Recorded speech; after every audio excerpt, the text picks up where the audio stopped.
ఓం శాంతి. ఈరోజు మురళి 19/8/2026. మధురమైన పిల్లలారా, మీరిప్పుడు ఆత్మిక వృత్తిని చేపట్టాలి. అంటే ఆత్మిక విచారాలను కలిగి ఉండాలి. ఆత్మగా భావిస్తూ ప్రతి కర్మను చేయడం ద్వారా ఆత్మ నిర్వికారిగా అవుతుంది. ఆత్మాభిమాని స్థితి ద్వారా వికారాల నుండి దూరం అయిపోతాం, నిర్వికారిగా అవుతాం.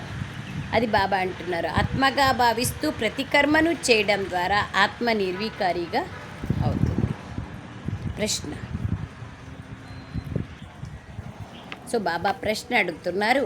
స్వర్గ వారసత్వాన్ని తీసుకునేందుకు మరియు స్వర్గంలో ఉన్నత పదవిని పొందేందుకు ఆధారమేమి? స్వర్గం యొక్క వారసత్వం ఎలా లభిస్తుంది? ఉన్నత పదవి ఎలా లభిస్తుంది? బాబా అంటున్నారు, బ్రహ్మకుమారి కుమారులుగా అవ్వడంతో స్వర్గ వారసత్వం లభిస్తుంది. కానీ ఉన్నత పదవికి ఆధారం చదువు. చదువులో ఎంత రెగ్యులర్గా, పంక్చువల్గా, డీప్గా చదువుని చదువుతామో అంతే ఉన్నత పదవి లభిస్తుంది. తండ్రికి చెందిన వారిగా ఈ పూర్తిగా చదువుతూ ఉంటే, పూర్తిగా పవిత్రంగా అయితే రాజ్య పదవి లభిస్తుంది. బాబా అంటారు, పూర్తిగా పవిత్రంగా కావాలి, అప్పుడే రాజ్య పదవి లభిస్తుంది. పూర్తిగా చదవాలి. పూర్తిగా అనగా క్రమము తప్పకుండా మరియు డీప్గా, రెగ్యులర్గా ప్రతిరోజు చదివినప్పుడు చదివింది ధారణ చేయాలి, అప్పుడే ఉన్నత పదవి లభిస్తుంది. కొందరు పూర్తిగా చదవరు, కర్మబంధనాలు ఉంటాయి, పూర్తిగా పవిత్రంగా అవ్వరు. మరి అప్పుడు శరీరాన్ని వదిలితే ఇక ప్రజల్లో కూడా సాధారణమైన ప్రజలుగా అయిపోతారు. పదవి లేదు అంటే, చదువు లేదంటే, పదవి లేదు, రాజ్యాధికారం లభించదు. అప్పుడు ఏమవుతుంది? ప్రజల్లో కూడా సాధారణమైన ప్రజలుగా అయిపోతారు. ఓం శాంతి. ఓం శాంతి. బాబా ఆత్మిక పిల్లలకు ఆత్మిక తండ్రి అర్థం చేస్తున్నారు. ఇక్కడ ఆత్మిక వృత్తి కలిగి ఉండాలి. అంటే విచారాలను, ఆత్మిక విచారాలను కలిగి ఉండాలి. ప్రపంచంలో ఉన్న మిగిలిన వృత్తులన్నీ దైహికమైనవి. అనగా విచారాలన్నీ ప్రపంచంలోనివి దైహికమైన విచారాలు. నిజానికి కార్యవ్యవహారాలన్నీ ఆత్మలే చేస్తారు. ఆత్మ లేకుంటే శరీరం ఎలా చేస్తుంది? శరీరం లేకుంటే ఆత్మ ఎలా చేస్తుంది? ఆత్మనే ఈ శరీరం ద్వారా చదువుతుంది, నడుస్తుంది, వికర్మలు చేస్తుంది. కావుననే పతితాత్మ, పాపాత్మ అంటారు. ఆత్మ కర్మేంద్రియాల ద్వారా కర్మ చేసేదాని కారణంగా పతితాత్మ, పావనాత్మ లేదా పాపాత్మ అంటారు. పాపకర్మలు చేసేదాని కారణంగా పాపాత్మ అంటారు. ఆత్మయే అన్నీ చేస్తుంది. ఈ సమయంలో మనుష్యులందరూ దేహాభిమానులుగా ఉన్నారు. నేను ఆత్మను అని భావించేందుకు బదులుగా నేను ఫలానాను, ఈ వ్యాపారాన్ని చేస్తున్నాను అని భావిస్తారు. ఈ ఫలానా వ్యక్తి కామి, క్రోధి అంటారు. శరీరం పేరునే చెప్తారు. దీనినే దేహాభిమాని ప్రపంచం అంటారు. బాబా ఎంత బాగా చెప్తా అన్నారు. ఎవరైనా సరే, ఎవరు మీరంటే వాళ్ళ పేరు చెప్తారు, దేహాందే. లేదా పలానా డాక్టర్, ఇంజనీర్ అంటారు. దేహానికి సంబంధించిన వృత్తులనే చెప్తారు, కానీ ఆత్మ గురించి ఎవరు చెప్పరు. అందుకే బాబా అంటున్నారు, ఈ వ్యాపారాన్ని చేస్తున్నాను అని భావిస్తారు. ఈ పలానా వ్యక్తి కామి, క్రోధి అంటారు. శరీరం పేరునే చెప్తారు. దీనినే దేహాభిమాని ప్రపంచం అంటారు. కిందికి దిగే కళల్లో ఉన్న ప్రపంచం ఇది. అంటే ఎప్పుడైతే మనము వికారాల్లోకి వెళ్తామో అప్పుడు కిందికి దిగుతూ వస్తాము. దీనినే దేహాభిమాని ప్రపంచం అంటారు. సత్యుగంలో ఇలా ఉండదు. స్వర్గంలో అందరూ ఆత్మాభిమానిగా ఉంటారు. అక్కడ ఆత్మాభిమానులుగా ఉంటారు. మిమ్మల్ని ఆత్మాభిమానులుగా తయారు చేయడం జరుగుతుంది. స్వయాన్ని ఆత్మగా నిశ్చయం చేసుకోండి. ఆత్మనైన నేను ఈ శరీరరూపీ వస్త్రాన్ని ధరించి పాత్రను అభినయిస్తున్నాను. ఆ నటులు కూడా రకరకాల వస్త్రాలను మార్చుకుంటూ పాత్రను అభినయిస్తారు. అంతే కదా. ఎవరైనా సరే డ్రామాలో పార్ట్ ప్లే చేస్తున్నారు అంటే ఇంటి నుంచే డ్రెస్ వేసుకొని రారు కదా. వాళ్ళు ఎక్కడైతే నాటకం చేయాలనో అక్కడ డ్రెస్ మార్చుకుంటారు, మళ్ళీ ఇంటికి వెళ్ళేటప్పుడు ఒరిజినల్ డ్రెస్ వేసుకొని వెళ్తారు. అలాగే మనం కూడా పరంధామం నుంచి ఇక్కడికి వచ్చి శరీరం అనే డ్రెస్సును వేసుకున్నాం, రకరకాల డ్రెస్సులు వేసుకున్నాం, రకరకాల వృత్తులు చేసినాం. తర్వాత ఇప్పుడు వాపస్ ఇంటికి వెళ్ళాలి. ఆత్మలైన మీరు మొదట శాంతిధామంలో ఉండేవారు. మీ ఇల్లు శాంతిధామం అని బాబా చెప్తున్నారు. అది హద్దు యొక్క నాటకం. హద్దు యొక్క నాటకం ఎలా ఉంటుందో బేహద్దు నాటకం కూడా అలాగే ఉంటుంది. అక్కడ అన్నీ లిమిటెడ్, ఇక్కడ అన్లిమిటెడ్ అంతే. ఆత్మలందరూ పరంధామం నుండి వచ్చి శరీరాన్ని ధారణ చేసి పాత్రను అభినయిస్తారు. ఆత్మల యథార్థమైన ఇల్లు పరంధామం. స్థూల నటుల ఇల్లు ఇక్కడే ఉంటాయి. ఇక్కడే ఈ ప్రపంచంలోనే నాటకరంగంలో నటన చేస్తారు, మళ్ళీ వాపస్ కూడా ఇదే ప్రపంచంలోనే జన్మ తీసుకుంటారు. ఇక్కడే ఉంటారు, ఇక్కడే పుడతారు, ఇక్కడే పాత్రను అభినయిస్తారు, ఇక్కడే శరీరం వదులుతారు. మనం వేరే దేశం నుంచి వస్తాం, ఇక్కడ పాట చేస్తాం, పాట అయిపోగానే మళ్ళీ మన దేశానికి వెళ్ళిపోతాం. అది బాబా అంటున్నారు. ఆత్మలైన మీరు మొదట శాంతిధామంలో ఉండేవారు. మీ ఇల్లు శాంతిధామం అని బాబా చెప్తున్నారు. అది హద్దు నాటకం, ఇది బేహద్దు నాటకం. ఆత్మలందరూ పరంధామం నుండి వచ్చి శరీరాన్ని ఇక్కడ ధారణ చేసి పాత్రను అభినయిస్తారు. ఆత్మల యథార్థమైన ఇల్లు పరంధామం. స్థూల నటుల ఇల్లు ఇక్కడే ఉంటాయి. కేవలం వస్త్రాలను మార్చి పాత్రను అభినయిస్తారు. కానీ మీరు ఆత్మలని బాబా కూర్చొని అర్థం చేస్తున్నారు. తండ్రి పిల్లలు పిల్లలు అని పిలుస్తారు. సన్యాసులు ఎప్పుడు పిల్లలు అనరు, అనుయాయులు అంటారు, శిష్యులు అంటారు. పతిత పావన్నైన నేను ఆత్మలైన మీ అందరికీ తండ్రిని. నన్నే మీరు దేవాది దేవా అని పిలుస్తూ వచ్చారు. గాడ్ ఫాదర్ అని నిరాకారుణ్ణి అంటారు. బ్రహ్మ విష్ణు శంకర్లను గాడ్ ఫాదర్ అని పిలువరు. వారిలో కూడా ఆత్మ ఉంది, కానీ వారిని బ్రహ్మ దేవతాయ నమః, విష్ణు దేవతాయ నమః అంటారు. దేవతలు ఏం చేస్తారు అనేది కూడా ఎవరికీ తెలియదు. మీరు డ్రామా ప్లాన్ అనుసారంగా ఏ విధంగా పాత్రను అభినయిస్తారో బాబాయే వచ్చి అర్థం చేయిస్తున్నారు. ప్రపంచం ఒకటే. కింద పాతాళంలో లేదా పైన ఆకాశంలో ప్రపంచాలు లేవు. చెప్పినారు కదా 14 లోకాలని. దేవతలు అమరులు, వాళ్ళకి చావు లేదు అని చెప్పి వాళ్ళు పైనుంటారు. ఆకాశంలో ఎవరైతే పాపాలు చేస్తారో పాపాత్ములు పాతాళంలో ఉంటారు అని చెప్పడం జరుగుతుంది. అందుకే బాబా అంటున్నారు, పాతాళంలో లేదా పైన ఆకాశంలో ప్రపంచం అనేది లేదు. ప్రపంచం ఒక్కటే, దాని చక్రం తిరుగుతూ ఉంటుంది. చంద్రుడి పైన ప్లాట్లు తీసుకుంటారు. పిల్లలు ఎంత దివాలా తీశారని బాబా అర్థం చేస్తున్నారు. గుణాలు పోయినాయి, ధనం పోయింది, అన్నీ పోగొట్టుకున్నాం కదా, నిరుపేదైపోయింది దేశం. చంద్రుడి పైన కూడా ప్లాట్లు తీసుకోవాలని ఆలోచిస్తారు. ప్రపంచం ఒక్కటే, దాని చక్రం తిరుగుతూ ఉంటుంది. చంద్రుడి పైన ప్లాట్లు తీసుకుంటామంటారు.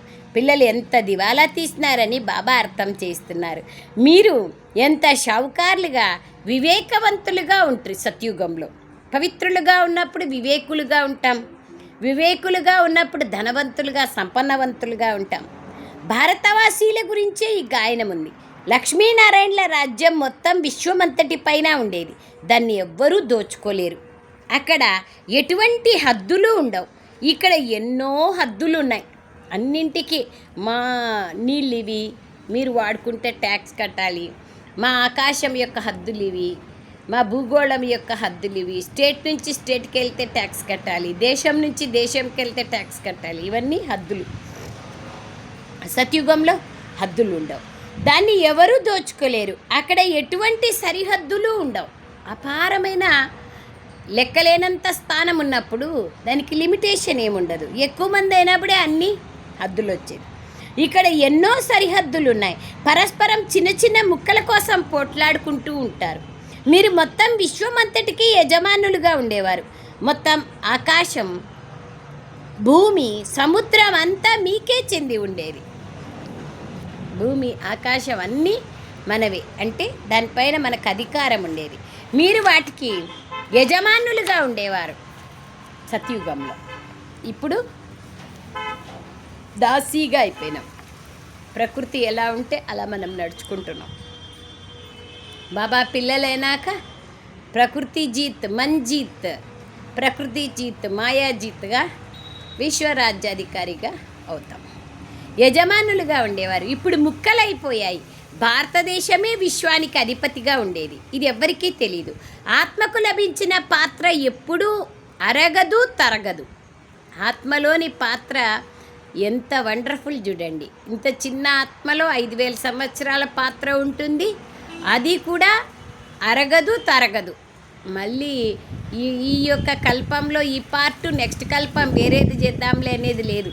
అరగదు తరగదు, నడుస్తూనే ఉంటుంది. బాబా అర్థం చేయించారు. ఇప్పుడు మీరు మళ్ళీ మనుష్యుల నుండి దేవతలుగా అవుతున్నారు. మళ్ళీ 84 జన్మలు తీసుకుంటారు. మీ పాత్ర నడుస్తూనే ఉంటుంది, అది ఎప్పుడూ ఆగదు. మోక్షాన్ని ఎవరూ పొందరు.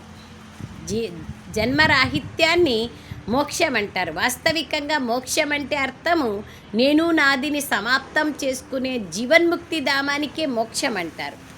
అందుకే బాబా అంటారు, వాళ్ళు మోక్షం కావాలా, మాకు జనన మరణ చక్రాలే వద్దు అంటే సరేలే అని చెప్పి బాబా ఒక జన్మ లాస్ట్ చివర్లో ఒక్క జన్మలోనే 3 గుణాలు సతోరజో తమో గుణాలను అనుభవం చేస్తారు. అది బాబా అంటున్నారు, మోక్షాన్ని ఎవరూ పొందరు. అనేక మంది గురువులు, అనేక శాస్త్రాలు ఉన్నాయి.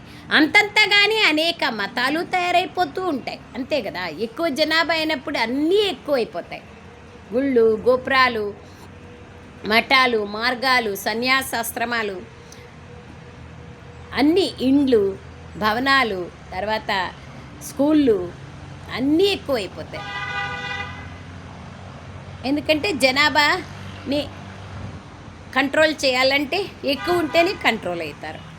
అనేక మంది గురువులు, అనేక శాస్త్రాలు ఉన్నాయి. అంతంతగానే అనేక మతాలు తయారవుతూ ఉంటాయి. మనుష్యుల్లో ఎంతో అశాంతి ఉంది. అపవిత్రత ద్వారానే అశాంతి. ఎక్కడికి వెళ్ళినా మనశ్శాంతి ఎలా లభిస్తుంది అని అడుగుతారు. మన మనస్సులోనే శాంతి ఉంది, దాన్ని తెలుసుకున్నప్పుడే మనశ్శాంతి లభిస్తుంది. కానీ ఎక్కడో గుళ్ళు, గోపురాలు లేదా మఠాలు, పంతాలు, సినిమాలు, షికార్లు వెళ్తే శాంతి అనేది లభించదు. అల్పకాలికంగా ఆడున్నంతసేపు, భజన చేసినంతసేపు శాంతి లభించవచ్చు, శాంతి లభిస్తుంది అని బాబా అంటారు. ఆత్మనైనా నాకు శాంతి ఎలా లభిస్తుంది అని అడుగుతారు. బాబా అంటారు, మీరు ఆత్మలైనారు, ఆత్మ యొక్క స్వధర్మమే శాంతి. ఇక్కడ కర్మ చేయాల్సిందే కర్మక్షేత్రంలో. ఈ విషయాలను బాబాయే కూర్చొని అర్థం చేయిస్తున్నారు. ప్రపంచంలో ఈ జ్ఞానం ఎవ్వరికీ లేదు. అక్కడ భక్తి మార్గం, ప్రపంచంలో భక్తి మార్గం ఉంది. వారికి జ్ఞానం గురించి తెలీదు పాపం. జ్ఞానం ఒక్క బాబాయే ఇస్తారు. నేను కల్పకల్పము కల్పం యొక్క సంగమ యుగంలో వస్తానని బాబా చెప్తున్నారు. ఇది రావణ రాజ్యం, ఈ ప్రపంచం. సో బాబా అంటున్నారు, భారతవాసులే రావణ్ణి కాల్చుతారు. దసరా పండుగలో రావణ్ణి కాల్చుతారు కదా. పతిత పావనుడైన బాబా జన్మ కూడా ఇక్కడే జరుగుతుంది. అలాగే రావణ్ణి జన్మ కూడా ఇక్కడే జరుగుతుంది. రావణుడు అందరినీ పతితంగా తయారు చేస్తాడు, అందుకే అతన్ని కాల్చుతారు. అంతే కదా, ఎవరైనా సరే ఇబ్బంది ఇచ్చిన వాళ్ళ యొక్క ఎఫీజాని బొమ్మనే కాల్చుతారు కదా. తో రావణాసురుడు ఎందుకు మనకి శత్రువు? రామునికి మాత్రమే కదా. రావణాసురుడు అంటే అర్థం ఏమి అంటే దుఃఖాన్ని ఇచ్చేవాళ్ళే రావణాసురులు అని చెప్పడం జరుగుతుంది. అందుకే బాబా అంటారు, ఈ విషయాలు ఎవరి బుద్ధిలోనూ లేవు. ఇప్పుడు భారతదేశంలో కృష్ణ జయంతిని జరుపుకుంటారు. కృష్ణుని లీలలను భజనలు చేస్తారు. నిజానికి కృష్ణలీల అంటూ ఏదీ లేదని బాబా చెప్తున్నారు. కృష్ణుడు ఏం చేశాడు? కంసపురిలో జన్మించాడు అంటారు, రకరకాలుగా చెప్తారు కదా. కృష్ణుడు, రాముడు, అనేక దేవీ దేవతలు, ముక్కోటి దేవతలు, రకరకాలుగా అనేకమైనటువంటి విధి విధానాలు అనేది భక్తి యొక్క కర్మకాండ చేస్తూ చేస్తూ చేస్తూ కిందికి దిగుతూ వచ్చాం. బాబా అంటున్నారు, కంసపురిలో జన్మించాడు అంటారు. కంసుడు అని రాక్షసుడిని అంటారు. సత్యుగంలో రాక్షసులు ఎక్కడి నుంచి వస్తారు? కృష్ణుడు సత్యుగంలో జన్మించినట్లయితే రాక్షసులు, దేవతలు ఒకే జాగాలో ఉండరు కదా. రాత్రుంటే పగలుండదు, పగలుంటే రాత్రి ఉండదు. కానీ దివ్య గుణాలు, రాక్షస గుణాలు రెండు ఇప్పుడు ఉన్నాయి మనలో. వాటిని దూరం చేసుకోవాలా. బాబా బిడ్డలైన తర్వాత యుద్ధం జరుగుతుంది కాబట్టి రెండింటికి యుద్ధం జరిగినట్లుగా చూపిస్తారు. బాబా అంటున్నారు, రాక్షసులు ఎక్కడి నుంచి వచ్చారు? కృష్ణుని ఆత్మ సత్యుగంలో ఉండేది. తాను 84 జన్మలు అనుభవించి ఈ సమయంలో పతితుల నుండి పావనులుగా అవుతోందని మీకు తెలుసు. ఆత్మ తిరిగి తన పదవిని తీసుకుంటోంది. అలాగే మీరు కూడా కృష్ణపురిలో ఉండేవారు. 84 జన్మలు తీసుకొని తిరిగి మళ్ళీ మీ పదవిని పొందుతున్నారు. నిజానికి శివబాబా జయంతిని జరుపుకోవాలి. శివబాబా అందరినీ నరకం నుండి స్వర్గంలోకి తీసుకెళ్తారు. బాబా అంటారు, వారి లీల ఏమీ లేదు, కనపడరు కదా. పాపం భగవంతుడు ఎవరు అనేది తెలియదు కదా అందరికీ. ఓ పతిత పావన తండ్రి రాండి అని పిలుస్తారు. మమ్మల్ని నరకం నుండి స్వర్గంలోకి తీసుకెళ్ళండి అంటారు. మీరు మా తండ్రి కాబట్టి మేము స్వర్గంలో ఉండాలి, కానీ మేము ఈ వికారీ ప్రపంచంలో ఎందుకున్నాము? కావుననే ఓ గాడ్ ఫాదర్ మమ్మల్ని దుఃఖ ప్రపంచం నుంచి విముక్తులను చేయండి అని పిలుస్తారు. ఇది కూడా డ్రామా రచింపబడి ఉంది. విముక్తులను చేసేది కూడా బాబా యొక్క పనినే కదా. ముక్తి ప్రదాత అని బాబాకి పేరు ఉంది కదా. ఈ డ్రామా గురించి ఎవ్వరికీ తెలీదు. ఈ నాటకం గురించి శాస్త్రాల్లో డ్రామా ఆయుష్ని చాలా పెద్దగా రాసేస్తున్నారు. కొత్త ప్రపంచం తప్పకుండా పాతగా అవ్వాల్సిందే. సతో రజో తమోలేకి రావాల్సిందే. ఇది బేహద్ విషయం. ఇప్పుడు మీరు మళ్ళీ విశ్వానికి యజమానులుగా అవుతున్నారు. కొత్త ప్రపంచంలో భారతవాసులే ఉంటారు. 84 జన్మల పాత్రని అభినయిస్తూ ఇప్పుడు కిందికి దిగారు. ఇప్పుడు మీరు పవిత్రంగా అవుతున్నారు. ఈ సమయంలో మనుష్యులందరూ పతితులుగా ఉన్నారు. కావుననే పావనుల ముందుకెళ్ళి నమస్కరిస్తారు. పావనులు ఎలా నమస్కరిస్తారు? పతితులు పావనులను నమస్కరిస్తారు, కానీ పావనులని నమస్కరించరు కదా. సన్యాసులు పవిత్రంగా ఉంటారు. కావుననే పతిత పావనులు, పతిత మానవులు వారి ముందు తల వంచుతారు. పవిత్రతా శక్తికి గుర్తుగానే మీరు గొప్పవాళ్ళు అని సన్యాసుల ముందు నమస్కారం చేసుకుంటారు. కన్య పవిత్రంగా ఉంటుంది, కావున అందరూ తన ముందు శిరస్సు వంచుతారు. అదే కన్య వివాహం చేసుకొని అత్తగారింటికి వెళ్తే అందరి కాళ్లకు నమస్కారం చేయాల్సి ఉంటుంది. అందరినీ పావనంగా చేసేందుకు ఇప్పుడు బేహద్ తండ్రి వచ్చారు. వారందరూ కలియుగంలో ఉన్నారు. ఇప్పుడు మీరు సంగమ యుగంలో ఉన్నారు. ఇప్పుడు ఇక మీరు బాబా అంటున్నారు, పతిత ప్రపంచంలోకి వెళ్ళరు. సో బాబా అంటారు, ఇప్పుడు మీరు పతిత ప్రపంచంలోకి వెళ్ళరు. ఈ యుగమే కళ్యాణకారి యుగం. బాబా వచ్చి అందరి కళ్యాణమును చేస్తారు. ఇప్పుడు మీరు కృష్ణ జయంతిని కూడా జరుపుకుంటారు. లేకపోతే మీరు నాస్తికులు అని మనుషులు భావిస్తారు. నిజానికి ఎవరికైతే తండ్రి గురించి తెలీదో మరియు రచన యొక్క ఆది మధ్యాంతాల గురించి తెలీదో వారిని నాస్తికులు అంటారు. అస్తిత్వాన్ని, భగవంతుని యొక్క యథార్థ పరిచయాన్ని తెలియని వాళ్లను నాస్తికులు అంటారు. బయట ప్రపంచంలో భగవంతుని నమ్మని వాళ్లను నాస్తికులు అంటారు. ఈ సమయంలో అందరూ అనాథలుగా అయిపోయినారు. భగవంతుని గురించి తెలుసుకోలేదంటే అనాథలే కదా. ప్రతి ఇంట్లోనూ గొడవలు ఉన్నాయి. ఒకరికొకరు బాబా అంటున్నారు కొట్లాడుతూ ఉంటారు. అనేకమైన కొట్లాటల కలహాలు ఉన్నాయి కదా. కావుననే దీన్ని నాస్తికుల ప్రపంచం అంటారు. వీరికి తండ్రి గురించి ప్రపంచంలో తెలీదు. మనము కూడా ఒకప్పుడు రాతి బుద్ధి కలవారిగా ఉంటుంది. బాబా వచ్చి మనల్ని ఇప్పుడు పారసబుద్ధి కలవారిగా చేస్తున్నారు. పారసబుద్ధి అంటేనే దయార్ద్ర బుద్ధి. ఇందులో ఇంకే కష్టమూ లేదు. కేవలం 1 గంట చదువుకోండి. స్వయాన్ని ఆత్మగా భావిస్తూ తండ్రినైన నన్ను స్మృతి చేయండి అని బాబా అంటారు. శరీరాన్ని స్మృతి చేసినట్లయితే లౌకిక సంబంధీకుల స్మృతి కలుగుతుంది. ఆత్మాభిమానులుగా ఉంటే తండ్రినైన నా స్మృతి ఉంటుంది. ఈ ప్రపంచమే వికారీ ప్రపంచం. విషయ సాగరంలో మునుగుతూ ఉంటారు. విష్ణువుని క్షీరసాగరంలో చూపిస్తారు. అక్కడ పాలు, నెయ్యి, నదులు ప్రవహిస్తున్నట్లుగా చూపిస్తారు. ఇక్కడ కిరోసిన్ కూడా లభించదు. పాలు, నెయ్యి నదుల మాదిరి ప్రవహించవు. కానీ ఎక్కడైనా సరే మంచిగా సమృద్ధిగా ఉంది అంటే ఇక్కడ పాడి పంట సమృద్ధిగా ఉంటుంది అంటారు.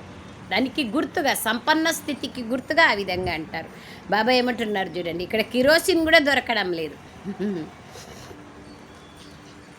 తేడా అయితే ఉంది కదా. ఆ ప్రపంచానికి ఈ ప్రపంచానికి రాత్రికి పగలుకున్నంత తేడా ఉంది. కావున పిల్లలైన మీకు ఎంత సంతోషం ఉండాలి. బాబాయే నావికుడు కదా. నా నావను తీరానికి చేరించండి తండ్రి అని పాడతారు. ఇవన్నీ నావలు. నావికుడు ఒక్క బాబాయే. ఈ శరీరాన్ని ఇక్కడే వదిలేస్తాం. ఆత్మలను అవతలి తీరంలో ఉన్న శాంతిధామానికి తీసుకెళ్తారు. అక్కడి నుంచి మళ్ళీ సత్యుగంలోకి పంపిస్తాను. పరంపిత పరమాత్మనే నావికుడు అని అంటారు. అనేక రకాలుగా తండ్రి మహిమనే పాడుతూ ఉంటారు. రకరకాలుగా పాడతారు. అనేక ధర్మస్థులు భిన్న భిన్న రూపాల్లో పాడతారు. ఇప్పుడు మీరు పవిత్రంగా అయ్యి పవిత్ర ప్రపంచానికి అధిపతులుగా అవుతారు. శ్రేష్టంగా తయారు చేసేందుకు శ్రీ శ్రీ శివ్ బాబా వచ్చారు. శ్రీ అంటే శ్రేష్టాతి శ్రేష్టమైన బాబా వచ్చారు. ఇది భ్రష్టాచారి ప్రపంచం. స్వయంగా భగవంతుడే చెప్తున్నారు. ఇప్పుడు మీరు పరంపిత పరమాత్మ శ్రీమతం పైన నడుస్తూ శ్రేష్టాచారులుగా అవుతారు. ఇవెంత గుప్తమైన రమణీకమైన విషయాలు. ఇవి కేవలం పిల్లలైన మీకు మాత్రమే అర్థమవుతాయి. భగవంతుని యథార్థంగా తెలుసుకున్నప్పుడు మాత్రమే భగవంతుని మహావాక్యాలు అర్థమవుతాయి. ఇతరులకు ఇవి ఏమాత్రమూ అర్థమవ్వవు. ఇప్పుడు దేవీ దేవతా ధర్మం యొక్క అంటు కట్టబడుతోంది. దేవీ దేవతా ధర్మం వారు ఎవరైతే ఇతర ధర్మాల్లోకి కన్వర్ట్ అయిపోయారో వాళ్ళందరూ తిరిగి మళ్ళీ బ్రాహ్మణులుగా అవుతారని మీకు తెలుసు. విచిత్రం ఏమి అంటే అనేకమైనటువంటి ధర్మాల్లోకి హిందూ ధర్మస్తులు కన్వర్ట్ అయిపోతారు. వాళ్ళు ఏదైనా ఇల్లు ఇచ్చినారు, లేదా స్థలాలు ఇచ్చినారు, ధనం ఇచ్చినారు అంటే కన్వర్ట్ అయిపోతారు. క్రిస్టియన్స్గా, ముస్లిమ్స్గా కన్వర్ట్ అయిపోతారు. అదే బాబా అంటున్నారు, బాబా పిల్లలు అయిన తర్వాత అనేక ధర్మాల్లో ఉన్నటువంటి వాళ్ళు మళ్ళీ హిందూ ధర్మంలోకి, సనాతన ధర్మంలోకి వస్తారు. బ్రహ్మకుమారి కుమారులుగా అవ్వకుండా బాబా నుండి స్వర్గం యొక్క వారసత్వాన్ని తీసుకోలేరు. ఇప్పుడు బ్రహ్మకుమారి కుమారులైన మీరు స్వర్గం యొక్క వారసత్వాన్ని తీసుకుంటున్నారు. ఎంతగా పురుషార్థం చేయిస్తారో అంతగా ఉన్నత పదవిని పొందుతారు. చేస్తూ ఉంటే ఇతరులు కూడా చూసి నేర్చుకుంటా పోతారు. మనం చేయించాలా అనే కాలం పోయింది. ఇప్పుడు మీరు ఇట్లా చేయండి, మీరు అట్లా చేయండి అని చెప్పే కాలము పోయింది. మనం చేసుకుంటా పోతూ ఉంటే వాళ్ళు కూడా బాగా చెయ్యాలి అనే సంకల్పం చేస్తా పోతే వాళ్ళకు కూడా సకాశ్ లభిస్తుంది. వాళ్ళు కూడా తత్పరులు అయిపోతారు. బాబా అంటున్నారు, అంతగా ఉన్నత పదవిని పొందుతారు. అందరూ ఇంతగా చదవలేరు. నంబర్ వారు అయితే ఉన్నారు కదా, పూర్తిగా చదవకపోతే దాని ఫలితంగా ఏం లభిస్తుంది? శరీరం వదిలిపోతే స్వర్గంలోకైతే వస్తారు, కానీ ప్రజల్లో పూర్తిగా సాధారణ ప్రజలుగా అయిపోతారు. చదవకపోతే ఏం లాభము? పరివర్తన కాం కదా. పరివర్తన కాలేదంటే స్వర్గంలో ఉన్నత పదవి లభించదు. బాగా చదివి స్మరణ చేసి, మననం చేసి, ధారణ చేసి, ఇతరులకు కూడా ధారణ చేపిస్తే అప్పుడు ఉన్నత పదవి లభిస్తుంది. బాబా పిల్లలుగా అయ్యి బాగా చదివినట్లయితే రాజ్య పదవిని పొందుతారు. చదవకపోతే వారి భాగ్యంలో లేదనే అర్థం. అదృష్టంలో లేదు, పాపం కర్మబంధనాలున్నాయి, బాబా దూరం చేయండి బాబా అని చెప్పాలి. అంతే, మనమేం చేయలేం కదా. పవిత్రంగా ఉంటూ బాగా చదువుకున్నట్లయితే ఉన్నత పదవిని పొందుతారు. అపవిత్రంగా ఉంటే బాబాను స్మృతి చేయలేరు. అలాంటి వారు కూడా చాలామంది ఉన్నారు. కర్మబంధన లెక్కాచారాలు సమాప్తమై బండి 2 చక్రాలు పవిత్రంగా ఉంటే సరిగ్గా వెళ్ళగలుగుతారు. ఇద్దరు పవిత్రంగా ఉంటే జ్ఞానచితి పైన కూర్చుంటారు, లేకపోతే గొడవలు జరుగుతూ ఉంటాయి. కాబట్టి అన్నీ సర్దుకొని ఇతరులను కూడా బాబా పిల్లలుగా చేయాలంటే మన ప్రవర్తనలోనే మార్పు వస్తేనే ఇతరులు బాబా పిల్లలుగా అవుతారు. లేకుంటే గొడవలు జరుగుతాయి. రకరకాలుగా బాబా పిల్లలు జ్ఞానంలో సరిగా అర్థం చేసుకోకపోతే గొడవలు జరుగుతాయి కదా. ఇంట్లో మీరు ఇవి ముట్టుకోవద్దండి, ఈ నీళ్ళు ముట్టుకోవద్దండి, ఈ వంట ముట్టుకోవద్దండి, అవి ఇవి చెప్తారు కదా. పాపం వాళ్ళు ఎట్లో అనుకుంటారు. ఇవన్నీ ముట్టుకున్నంత మాత్రాన ఏం కావు. అయితే పవిత్రంగా శుద్ధంగా భగవంతునికి నైవేద్యం పెట్టాలా, అనుకూలమైతే పెట్టాలా. అనుకూలం కాలేదు, ఇంట్లో ఎవరు బాబా పిల్లలు లేరంటే ఏం చేస్తారు? మీ ప్లేట్లోకి వచ్చిన తర్వాత బాబాకి ఆహ్వానం చేసి బాబా నుండి శక్తిశాలి కిరణాలను తీసుకుంటూ ఈ పవిత్రమైన భోజనాన్ని మహాప్రసాదంగా తయారు చేయండి బాబా, మీ శక్తిశాలి కిరణాలు దీంట్లో పడుతున్నాయి, ఇది పవిత్రంగా అవుతోంది, దీన్ని తినే ప్రతి ఆత్మ రక్తంగా మారి ఇది రక్తం ప్రవహించే ప్రతి స్థానంలో మీ స్మృతి రావాలి అని శ్రేష్ఠ సంకల్పాలు చేయాలి. అంతే, దట్స్ ఆల్. అందుకే బాబా అంటారు, గొడవలు జరుగుతూ ఉంటాయి, రకరకాలుగా గొడవలు జరుగుతాయి. ఇట్లే చేయాలా, అట్లే ఉండాలా అని మనం ఇంట్లో జ్ఞానంలో లేని వాళ్ళతో మాట్లాడినప్పుడు ఏమవుతుందంటే గొడవలు జరుగుతూ పోతాయి. శ్రీకృష్ణుడు సత్యుగం యొక్క మొదటి యువరాజు. మరి మనము ఈ వేడుకను ఎందుకు జరుపుకోకూడదు? కృష్ణాష్టమి అని చాలామంది పిల్లలు అంటారు. అచ్చా, మనం కృష్ణుని ఆత్మని కూడా పిలవచ్చు, వచ్చి ఆటలు ఆడతారు, రాసలీల చేస్తారు, ఇంకేం చేస్తారు.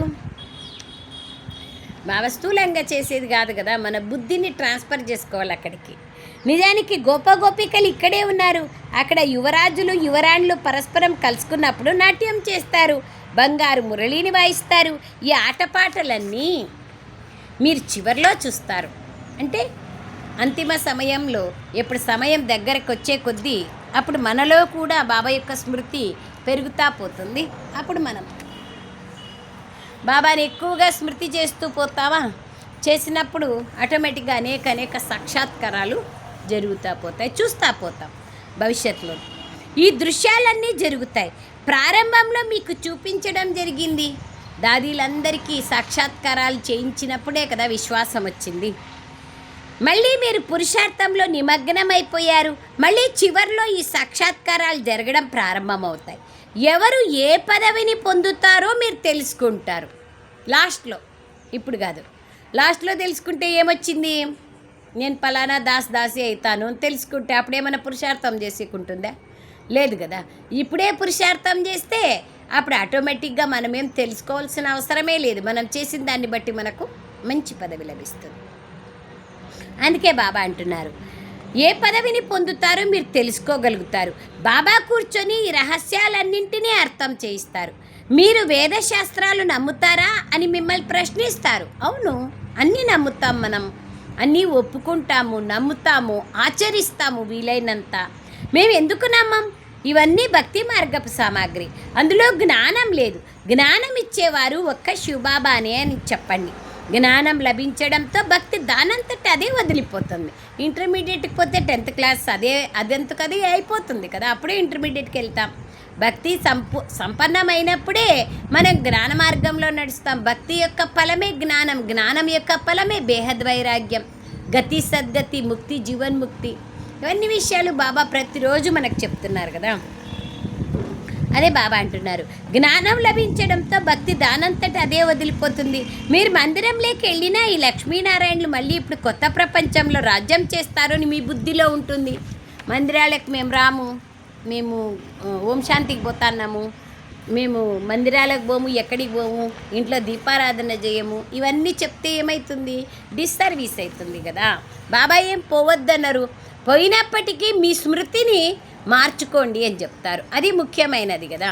అట్లా మనం మార్చుకోకుండా ఆ విధంగా చెప్తే ఏమవుతుందంటే డిస్సర్వీస్ జరుగుతుంది కదా. అది బాబా అంటున్నారు. వెళ్ళాలా, వెళ్తూ కూడా మనకేం గుర్తుండాలా, లక్ష్మీనారాయణ ప్రపంచం త్వరలో వచ్చేది ఉంది అనేది తెలుసుకోవాలా. ఇప్పుడు ఈ కొత్త ప్రపంచంలో రాజ్యం చేస్తారు అని మీ బుద్ధిలో ఉంటుంది. రెండు వైపులా మీరు తోడు నిభాయించాలా. అది లౌకికము అలౌకికము రెండింటినీ బ్యాలెన్స్ పెట్టుకొని నడవాలి. గృహస్థ వ్యవహారంలో ఉంటూ పవిత్రంగా అవ్వాలి. పూర్తి పవిత్రులుగా కండి, పూర్తి వైష్ణవులుగా కండి, మరియు విష్ణుపురి రాజ్యాన్ని తీసుకోండి అని బాబా యొక్క శ్రీమతం చెప్తోంది. అచ్చా, మధురాతి మధురమైన అతి ప్రియమైన జ్ఞాన పుష్పాలు జ్ఞాన నక్షత్రాలకు. చూడండి బాబా ఎంత బాగా టైటిల్ చెప్తున్నారు, జ్ఞాన పుష్పాలు జ్ఞాన నక్షత్రాలకు. मात पिता बाप दादा का याद प्यार और गुड मॉर्निंग. रूहानी बाप की रूहानी बच्चों को नमस्ते. हम रूहानी बच्चों की रूहानी मात पिता बाप दादा को याद प्यार गुड मॉर्निंग और नमस्ते नमस्ते नमस्ते. बाबा नमस्ते. ధన్యవాదాలు బాబా, ధన్యవాదాలు. సారాంశం,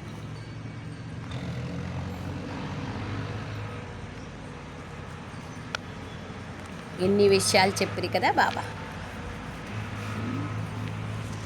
అనేక విషయాలు. చదువు యొక్క లాభమేమి, గృహస్థ వ్యవహారంలో ఉన్నప్పుడు ఎలా ఉండాలి, ఉన్నత పదవిని ఎలా పొందుతాము, అన్ని విషయాలు క్లారిటీగా చెప్తున్నారు. సారం, యోగం ద్వారా కర్మబంధనాల లెక్కాచారాలను సమాప్తం చేసుకొని పావనంగా అవ్వాలి. జ్ఞాన చితిపైన కూర్చోవాలి. పూర్తి వైష్ణవులుగా అనగా పవిత్రులుగా కావాలి. పూర్తి వైష్ణవులుగా అనగా పవిత్రులుగా కావాలి.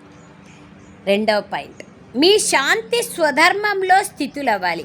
అందరికీ శాంతిధామాన్ని గురించి తెలియచేయాలి. ఎప్పుడూ అశాంతి చెందకూడదు. అపవిత్రత ద్వారానే అశాంతి, దుఃఖం.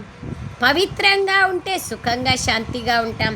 అందుకే బాబా అంటున్నారు, అలజడిలేకి రావకండి. వరదానం: శబ్దము నుండి దూరంగా ఉండే స్థితులై సర్వగుణాలను అనుభవం చేసుకునే మాస్టర్ బీజరూపులుగా కండి. శబ్దం నుండి దూరంగా ఉండే స్థితులై సర్వగుణాలను అనుభవం చేసుకునే మాస్టర్ బీజరూపులుగా కండి. ఫస్ట్ శబ్దాతీతమైనప్పుడే మన మనస్సు భగవంతుని వైపుకి వెళ్తుంది. అప్పుడు భగవంతునితో సంబంధం జోడిస్తే సర్వగుణాలను అనుభవం చేసుకుంటాము. అలాంటి వాళ్ళే మాస్టర్ బీజరూపులుగా కాగలుగుతారు. వివరణ: ఏ విధంగా బీజంలో మొత్తం వృక్షం నిండి ఉంటుందో అలాగే శబ్దం నుండి అతీతంగా ఉండే స్థితిలో సంగమ యుగంలోని సర్వ విశేష గుణాలు అనుభవంలోకి వస్తాయి. మాస్టర్ బీజరూపులుగా అవ్వడము అనగా కేవలం శాంతి కాదు, కానీ శాంతితో పాటు జ్ఞానము, అతీంద్రియ సుఖము, ప్రేమ, ఆనందము, శక్తి మొదలైన సర్వ ముఖ్య గుణాలను అనుభవం చేయగలరు. చూడండి, బాబా జ్ఞానంలోకి మనం వచ్చిన తర్వాత కేవలం మాస్టర్ బీజరూపులుగా కావడం అంటే ఏమిటి అర్థము? సర్వ దివ్య గుణాలు మనలో వస్తాయి. ఈ అనుభవము కేవలం స్వయంకే కాకుండా ఇతరాత్మలు కూడా వారి ముఖము ద్వారా సర్వగుణాలను అనుభవం చేసుకుంటారు. ఒక్క గుణంలో సర్వగుణాలు ఇమిడి ఉన్నాయి. అంటే బాబా ఏమంటారంటే, శాంతి ఉంది అంటే ప్రేమ ఉంది, నెమ్మది ఉంది. పవిత్రత ఉంది అంటే సుఖం ఉంది, శాంతి ఉంది. ఆనందం ఉంది అంటే మిగతా సంతోషం ఉంది, శాంతి ఉంది. ఈ విధంగా ఒక్క గుణం ఉంటే అన్ని గుణాలు ఆటోమేటిక్గా వచ్చేస్తాయి. సో ఒక్క గుణము గుణసాగరుడైనటువంటి పరమాత్మ ద్వారా మనం ప్రాప్తి చేసుకోవాలి. అందుకే బాబా అంటున్నారు, బీజంలో ఎట్లా చెట్టు ఇమిడి ఉందో ఆ విధంగా పరమాత్మలో సర్వగుణాలు సర్వశక్తులు ఇమిడి ఉన్నాయి అని బాబా చెప్తున్నారు. స్లోగన్: మంచిని ధారణ చెయ్యండి, కానీ ఎవరి మంచికి ప్రభావితులు కావద్దండి. ఇంపార్టెంట్. ఇచ్చిన దాత ఎవరు అని బాబా వైపుకి వెళ్ళాలే కానీ మంచిని ధారణ చేయాలి, కానీ మంచి వాళ్లకు ప్రభావితం కాకూడదు. వీళ్ళు చాలా మంచివాళ్ళు అని చెప్పి వాళ్ళకి ప్రభావితం అయిపోతే భగవంతుడిని మర్చిపోతాం, మనుషుల్ని పట్టుకుంటాం. అవ్యక్త ప్రేరణ: అపవిత్రత బీజాన్ని సమాప్తం చేసి సంపూర్ణ స్వచ్ఛంగా కండి. పవిత్రత బ్రాహ్మణాత్మలైన మీ అనాది ఆది సంస్కారం. ఈ నేచురల్ సంస్కారం ద్వారా స్వప్నంలో కానీ లేదా సంకల్పంలో కానీ అపవిత్రత ఇమర్జ్ అవ్వకూడదు. సంకల్పం వచ్చింది మరియు విజయులుగా అయ్యారు. దీనికంటే కూడా పైన న్యాచురల్ సంస్కారాన్ని ధారణ చేయండి. ఈ సబ్జెక్టులో పురుషార్థం చేసే అవసరం ఉండదు. సో బాబా ఏమంటున్నారు? అపవిత్రత ఇమర్జ్ అవ్వకూడదు. సంకల్పం రాగానే విజయులుగా కావాలి. ఇది న్యాచురల్ సంస్కారంగా అయిపోవాలి. ప్రతి సబ్జెక్ట్లోనూ పురుషార్థం చేసే అవసరం అప్పుడు ఉండదు. ఎందుకంటే న్యాచురల్గా ఎప్పుడైతే సంపూర్ణ పవిత్రంగా ఉంటామో అప్పుడు అన్ని సబ్జెక్టులలోనూ పర్ఫెక్ట్గా ఉంటాం. అచ్చా, ఓం శాంతి. ధన్యవాదాలు బాబా, ధన్యవాదాలు.